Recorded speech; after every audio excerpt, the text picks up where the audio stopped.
So do you see the pivot? We got some pivot right here. But do you see what happens if I get too far with that? You see how those two start separating? And they get really weak. So don't get crazy on that. You work your stuff out slowly, get your contour worked out. All right, so I got my 2 chambers right here. Let's stick an end cap on there. Grab that end cap. And it can go on either end. Let's start it off on this end. You guys grab me a couple more end caps. Go up under, just like we did with the chamber. Nope. Let's do this at an angle. No, I'm not bad. And let's go right there and drop it. Yeah. It's done. And you, I'll just take Put that one on that end over there. That end, it just overlaps over. And it's done, right? And so now we could make some connections in some other areas. Let's just say that I want to extend this trench out another 50 feet right here. That's going out 100 feet. That's going out 100 feet. But my house and my tank are right here. And I want to come straight from my house and my tank. I got some options. So here's what I'm going to do. We're going to use these end caps. If you guys will back up just for a second, we're going to use these end caps as a way to connect with some real flexibility. So inline end cap. This is now going to become in the center of my ditch. I'm going to extend out on the other end of it.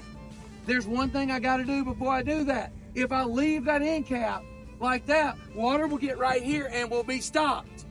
I need to take this end cap, if I'm going to use it as a midline connection, and I need to drill out, I like to drill out this hole, and I like to drill out this hole.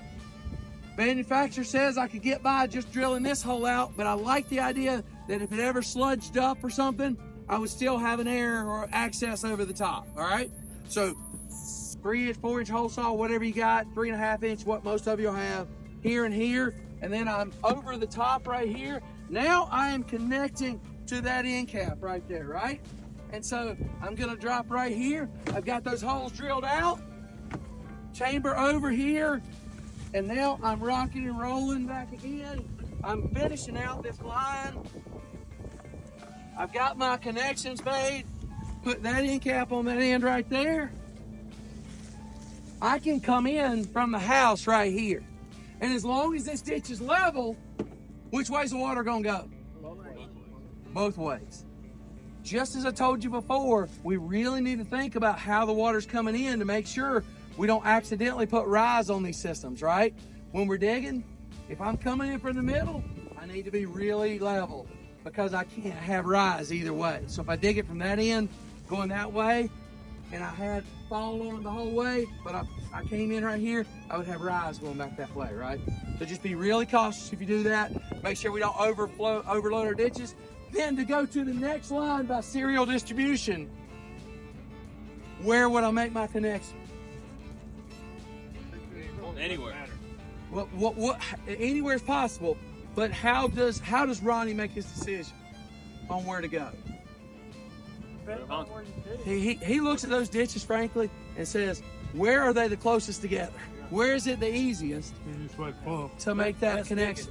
He does not try to fight himself. The ones on this end had a really crazy angle and would have been really difficult to do. He did it up here. The only other time I'd see somebody make a different decision, if this end connection was running right beside a driveway, that would scare me.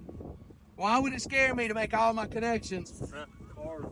If I took a little crush on that end right there, I'd be severed off from the rest of the drain field. If I made my connections on the least traffic side, would it be more protected? Yep. Absolutely, right? So there's a lot that goes into it. Sometimes it's just as quick and dirty as it's 9 foot center to center right there, and it's 12 foot right there. 9 costs less than 12. We'll make that, but make it to your advantage. You've got a lot of flexibility here. Does the water not leak out of these vents? We want it to. I desperately want the whole I operation. thought it was contained within the. It is to contain the soil and not let the soil fill that void in there. But I want water out. But flip that thing up. Let's look inside of there. I want you to look now. When I show it to you like that, you guys look right into it. It almost looks black, doesn't it?